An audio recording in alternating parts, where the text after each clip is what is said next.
I had always been fascinated by the remnants of the past, so when I stumbled upon the old typewriter at a yard sale, it felt like destiny.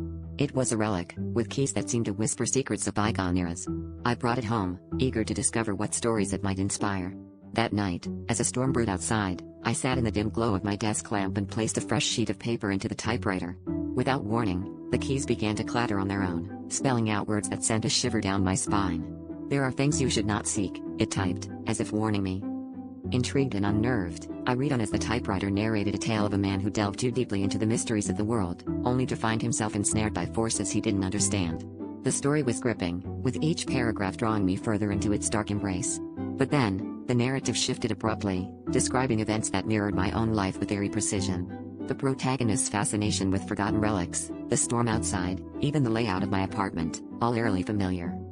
As the story unfolded, the typewriter revealed a series of harrowing events leading to the protagonist's downfall.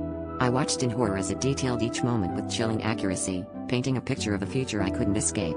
My heart pounded as the final act began, the tale building to a crescendo with each keystroke.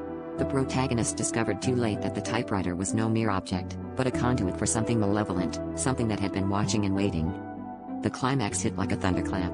The typewriter described a final scene where the protagonist attempted to destroy it, only to be consumed by the very darkness he sought to understand.